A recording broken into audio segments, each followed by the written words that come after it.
지금 이사야 56장 말씀은 지금 50장부터 계속 이어지는 마지막 때에 대한 예언이다라는 관점으로 봐야 합니다. 첫 번째 관점은 뭐였죠?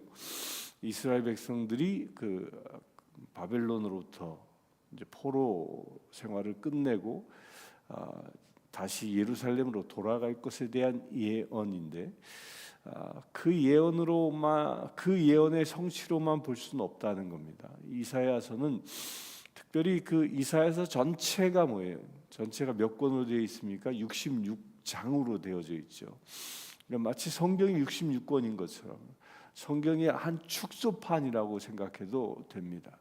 이사야서 우리 계속 봐가겠지만 66장까지 쭉 가면서 무엇을 얘기하냐면, 우리는 지금 어떤 시점으로 보아야 하냐면 1차로 바벨론 포로 귀환을 예언한 것이기도 하지만, 궁극적으로는 이 세상에 어떻게 하나님이 심판하고 어떻게 하나님께서 이 역사를 이끌어 가실지를 예언하고 있는 겁니다. 그래서 우리가 이 54장에서 본 것처럼 미래의 예루살렘이 새 예루살렘이 어떤 예루살렘? 온 보석으로 다 장식되어져 있는, 계시록에서 예언되어져 있는 그 말씀을 이사야서 54장에서 예언하고 있죠. 그렇게 예루살렘을 마련해 놓으시고, 그리고 우리가 어제 보았던 55장에는 무엇이에요? 그 예루살렘에 만백성들을 초청하신다고 되어져 있습니다. 그 초청받은 그들, 그 초청받은 그들이 어떤 사람들이냐는 거예요. 어떤 사람들이 초청받느냐. 특별히 오늘 56장에서는요, 여호와께서 이같이 말씀하시기를 정의를 지키며 의를 행하라 라고 얘기합니다. 이는 나의 구원이 가까이 왔고 나의 공의가 나타날 것임이라 하셨느니라. 어떤 이들이 초청을 받습니까? 정의를 지키고 의를 행하여 그래야 나의 공의가 나타난다. 이게 정의, 의를 지킨다. 이건 같은 말이에요. 반복해서 쓰고 있는 말인데, 이거 곧 정의가 무엇입니까? 하나님의 말씀을 지키며 사는 자예요. 그 하나님의 말씀을 지키며 사는 자가 누구냐라는 거예요. 누구냐? 하나님의 말씀을 지킨다라는 것을 2절에 이야기하기를 안식일을 지켜 더럽히지 아니하는 자다라는 얘기입니다. 그러면 안식일을 지켜 더럽히지 아니하는 자가 하나님의 정의를 지킨다, 이게 무슨 말이냐는 거예요. 대부분 이렇게 생각합니다. 십계명에 있는 안식일을 거룩하게 지키라는 말씀을 잘 지켜야 하나님의 정의로운 삶, 정의를 지키며 살아가는 것이고, 그리하여 하나님의 공의가 내게 임하는 것이다, 이렇게 생각할 수 있습니다. 그런데 역사의 긴 여정 속에서 하나님께서 이 세상의 역사를 어떻게 끌고 갈 것인지, 마지막 때 어떻게 구원하실 것인지, 그 구원사적인 관점에서 보면요, 전혀 다른 얘기가 됩니다. 이 정의, 이 공의, 이 말은 뭐예요? 정의는 말 그대로 율법 그대로예요. 말씀이라는 겁니다. 근데 공의는 뭐죠? 공의는 그 말씀을 우리에게 가르쳐 주시는 하나님의 큰 사랑이에요. 정죄를 위하여 의로움을 가르치는 것이 아니라 구원을 위하여 의로움을 가르치는 그런 하나님의 사랑이 담겨 있는 게 공의예요. 그 공의를 받는 이들이 어떤 이들인지 안식일이라고 그랬는데, 여러분들 안식일의 주인은 누구죠? 안식일의 주인이 누굽니까? 예수 그리스도입니다. 그럼 정의와 의가 말씀이라면 말씀은 누굽니까? 예수 그리스도입니다. 예수 그리스도, 말씀이 육신이 되신 분이 예수 그리스도이시고, 안식일의 주인 되신 분이 바로 예수 그리스도이십니다. 예수님이 직접 얘기하지 않았습니까? 제자들이 안식일날 보리를 훑어서 먹어도 안식일의 주인이 누구라고? 본인이라고 분명히 얘기하셨습니다. 곧 하나님의 정의, 곧 예수 그리스도의 그 말씀을 지키며 살아가는 자, 그런 자에게 하나님의 공의가 임한다는 거예요. 하나님의 크신 사랑과 은혜가 임한다는 거죠.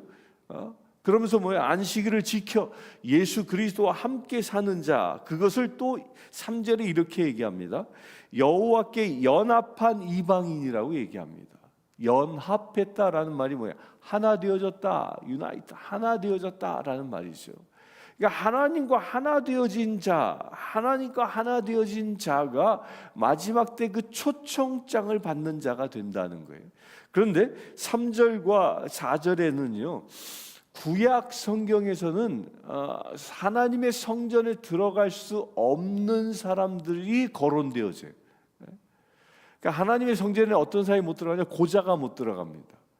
거세한 사람들이 못 들어간다는 얘기예요. 그러니까 당시에 내시들 이런 사람들이 못 들어갑니다. 그 사도행전에 보면 에디오피아 내시가 예루살렘을 방문했다가 돌아가는 이야기가 나오죠. 그 사람은 에디오피아의 재정을 맡은 고관 대작이었음에도 불구하고 그 사람은 내시였기 때문에 성전 안에는 못 들어가는 겁니다. 성전 안에 못 들어간다고 법이 그렇게 정해져 있었어요. 구약의 전통입니다. 구약의 법에. 그런데 그 선이 깨지는 겁니다. 율법의 규례의 그 억압이 깨져버리는 겁니다. 이방인들이라고 취급받았던 사람들, 또 고자라 해서 하나님의 전에 들어가지 못했던 사람들, 이런 사람들에게 하나님의 전이 열리는 역사가 일어난다는 거예요. 그들을 하나님이 초청하신다라는 겁니다. 세상 사람들은 하나님의 백성이 될 수 없다라고 손가락질 당하는 사람일지라도 그들이 예수 그리스도의 말씀으로 예수 그리스도와 더불어 함께 살아가고 있다면 그들의 형편과 처지가 어떠할지라도 주님의 날에 하나님의 초청장을 받는 자가 되어진다는 겁니다. 이게 대단히 중요한 이야기입니다. 유대인들은요, 자기들만 구원받는다고 얘기합니다. 결코 그렇지 않습니다. 모든 열방이, 그래서 연합한 이방인, 그 이방인들이 어떤 모든 열방과 모든 민족 족속들을 말하는 거지요. 그들이 다 구원받는 날이 올 것이다. 초청받는 날이 올 것이다. 그 날이 언제일까요? 사도 바울은 이것을 보고 구름 타고 오실 주님, 그때 주의 백성들이 죽은 자들의 무덤이 열리고 그들이 부활하여 예수 그리스도를 만나러 휴거되어질 것이다. 또 산자들도 몸이 변하여 들리움 받을 것이다 라고 예언합니다. 그렇게 들리움 받는 그 현장을 지금 이 광경으로 얘기하는, 어떤 사람들이 들리움 받냐는 거예요. 유대인들이 이방이라고 손가락질하는 그 사람들까지도 세상 지구상에 있는 모든 이 둥근 지구상에서 주님이 오시는 그날 만방에서 주님을 영접하는 이들이 부름받아 주님 앞에 나아가는 날이 올 것이다 하는 거예요. 저는 이 말씀을 묵상할 때마다 나도 그 중에 하나다. 아멘이십니까? 우리 모두 그 중에 한 사람 되길 바랍니다. 주님이 주신 초청장을 붙잡고 주님을 영접하러 나아가는, 주님이 오시기 전에 내가 죽는다면 내 무덤이 열려서 부활하여 주님 앞에 나아가는, 주님이 오시는 날까지 살아있다면 내 몸이 새로워져서 주님 앞에 나아가는 그런 행렬에, 어마어마한 행렬에 동반자 되길 바랍니다.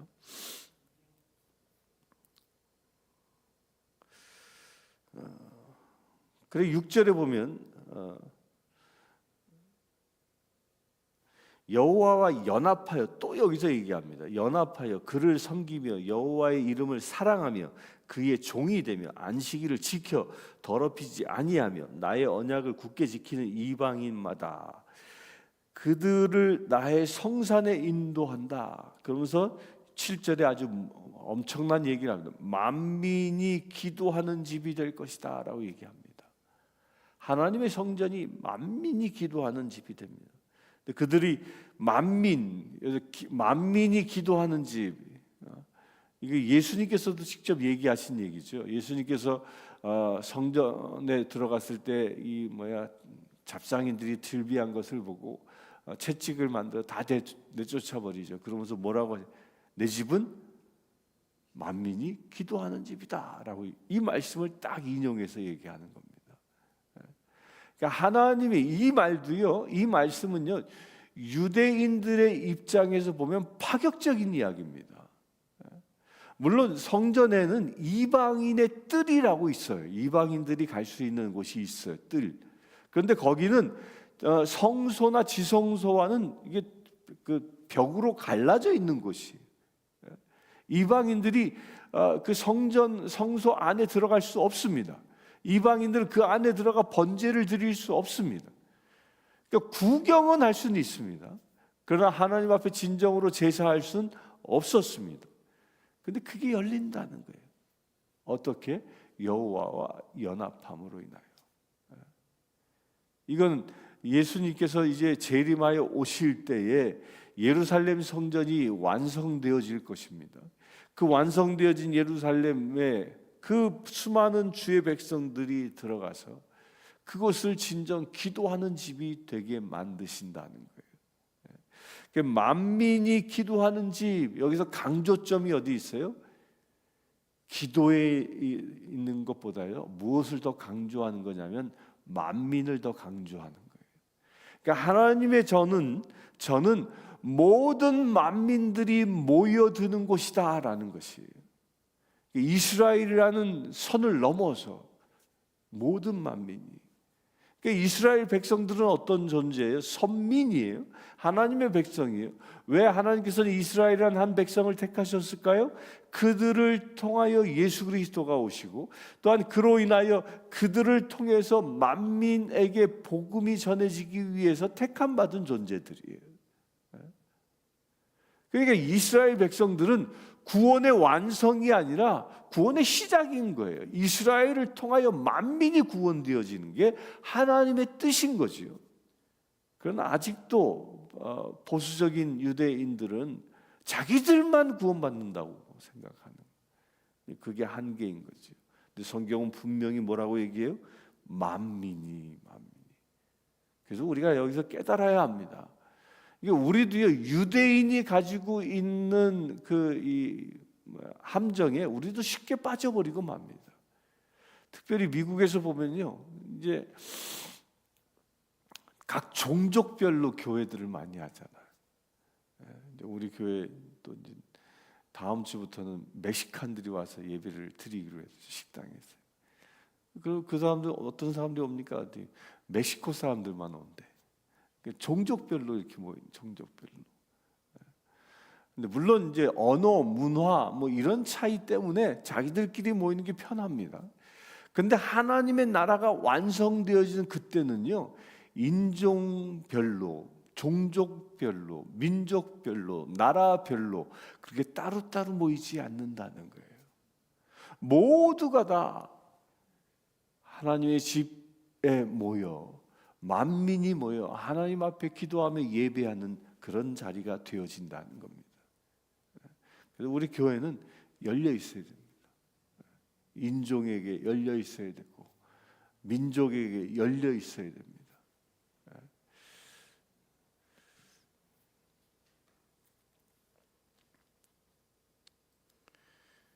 반면에 9절부터 12절에는 아주 몰지각한 목자들이 있다라는 거예요. 주님께서 초청장을 내보내실 때는 마지막 때이죠. 마지막 때에는 교회의 리더들이 변질하는 때가 올 것이라는 예언이 이 9절부터 12절까지입니다. 그걸 어떻게 얘기해요?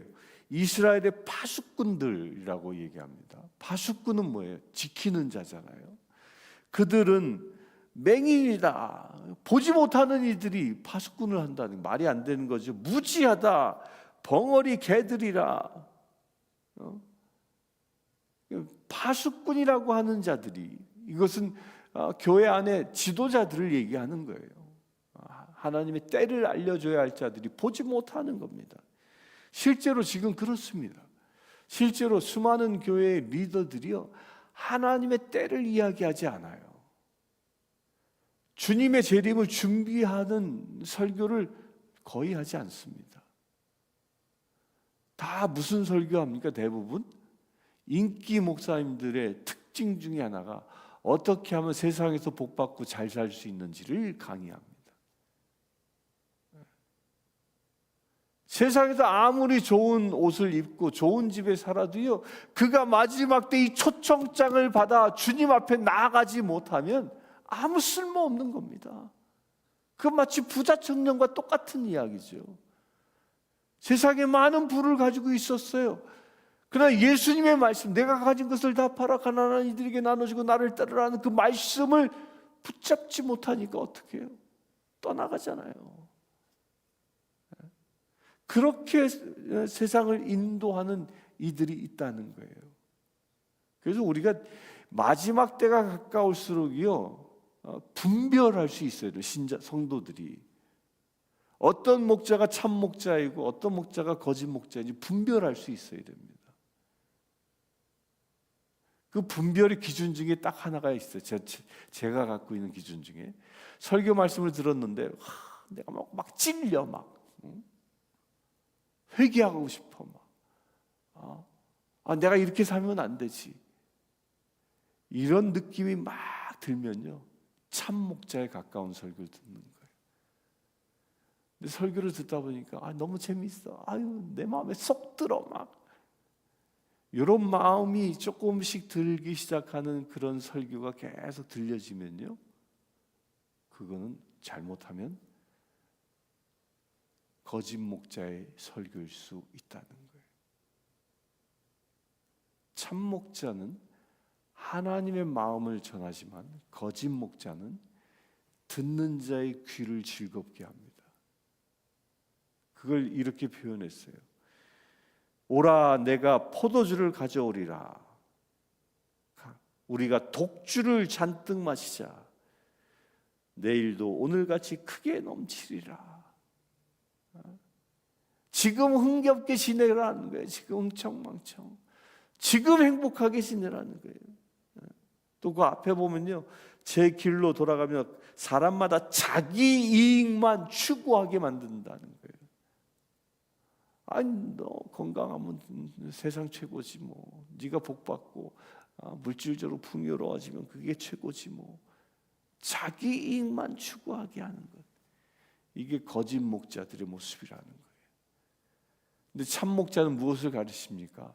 나의 이익을 위하여, 나의 부귀 영화를 위하여 살아가는 자가 아니라 하나님의 뜻을 이루기 위하여 나를 희생하기 위하여 살아가도록 인도하는 이가 참 목자라는 겁니다. 마지막 때가 가까워오고 있는 이 시점에, 이 시간 말씀을 듣는 저와 여러분들은 진정 초청장을 받은 존재입니까? 아니면 여러분들이 교회 안에 어떤 리더십을 가지고 있다면 진정 여러분들을 통하여 만백성을, 만민이 기도하는 집으로 인도하는 참 목자의 역할을 감당하고 계십니까? 그렇게 되길 바랍니다. 거짓 목자의 삶이 아니라 진정 예수 그리스도와 하나님과 연합하여 하나님의 뜻을 날마다 이루며 살아가는 저와 여러분들 되시길 축원합니다. 함께 기도하겠습니다. 주 아버지 하나님, 주님은 공의로우십니다. 그러기에 주님께서는 당신과 연합하는 이들이 이방인, 아니 고자들일지라도, 주님의 성전에 나아갈 수 없는 이들일지라도 예수 그리스도와 연합할 때 그 모든 장벽이 무너짐을 우리가 오늘 보았습니다. 예수 그리스도와 연합할 때 마지막 날 주님의 나라에 들어갈 수 있는 초청장을 받을 수 있음을 우리가 보았습니다. 주님 감사합니다. 이방인인 우리에게까지도 주께서 우리에게 그 초청장을 허락하시네 감사합니다. 아버지 하나님, 우리가 그 초청장을 받아 주님의 날을 기다리며 사모하는 거룩한 믿음의 세들 되기를 원합니다. 온전히 말씀을 중심에 두고 말씀과 연합하여 예수 그리스도가 내 안에 사는 놀라운 역사가 일어나기를 원합니다. 주여, 우리의 심령을 붙잡아 주시옵소서. 그래, 나의 이익을 위하여 살아가는 자가 아니라 하나님의 뜻을 이루기 위하여 살아가는 우리 되어지기를 원합니다. 주님, 오늘 하루의 삶이 주님과 연합하여 온전히 주의 나라를 이루어가는 거룩한 믿음의 제들 되게 하여 주시옵소서. 또한 간구합니다. 주님, 내 집은 만민이 기도하는 집이라 말씀하셨습니다. 이 교회가, 우리 성신교회가 정말 기도의 불이 타오르는 놀라운 역사가 일어나게 하여 주시옵소서. 만민이 모여 기도하는 거룩한 교회 되게 하여 주시옵소서. 그래, 마지막 때 새 예루살렘의 그 표상이 우리 교회를 통하여 이루어질 수 있도록 아버지 역사하여 주시옵소서. 그래요, 주님, 주님이 오시는 그날 우리 모두가 다 주님 앞에 나아가는 거룩한 행보들이 이루어질 수 있도록 아버지 축복하여 주시옵소서. 아버지 하나님, 세상이 참으로 주의 나라가 가까워 올수록 세상은 점점점 더 어두워 가고 있습니다. 아버지 하나님, 그래야 세상에 거짓 목자들이 활개치고 있습니다. 아버지 하나님, 거짓 복음을 선포하는 이들을 분별할 수 있도록 주님, 우리 가운데에 말씀의 기준을 더하여 주시옵소서. 아버지 하나님, 우리 가운데에 정말로 분별의 영을 허락하여 주시옵소서. 거짓 목자의 속아 넘어가지 않게 하여 주시옵소서. 겉모양만 보고 따라가지 않게 하여 주시옵소서. 화려한 화술에만 쫓아가지 않게 하여 주시옵소서. 진정한 복음을 들을 수 있는 귀가 열리게 하시고 진정한 복음을 분별할 수 있는 영을 허락하여 주시옵소서. 그래서 주님, 마지막 때에 우리를 혼탁케 하고 우리를 떨어뜨리려 하는 사단의 그 간교로부터 우리가 날마다 승리하며 오직 주님과 연합하여 주님의 나라를 준비하며 나아가는 거룩한 믿음의 제들 되게 하여 주시옵소서. 오늘 또한 그 일을 위하여 오늘 우리에게 말씀을 더하여 주시고 우리가 기도함으로 성령의 전신갑주로 무장시켜 주시옵소서. 우리 주 예수 그리스도의 이름으로 기도드리옵나이다. 아멘. 이 시간 축도 후에 각자 개인 기도 드리겠습니다. 지금 우리 주 예수 그리스도의 은혜와 하나님의 크신 사랑과 성령 충만함이 늘 주님과 연합하여 기도에 힘쓰며 주의 공의 가운데 머물기를 원하는 주의 사랑하는 모든 지체들 위해 지금부터 영원토록 함께 하실지어다.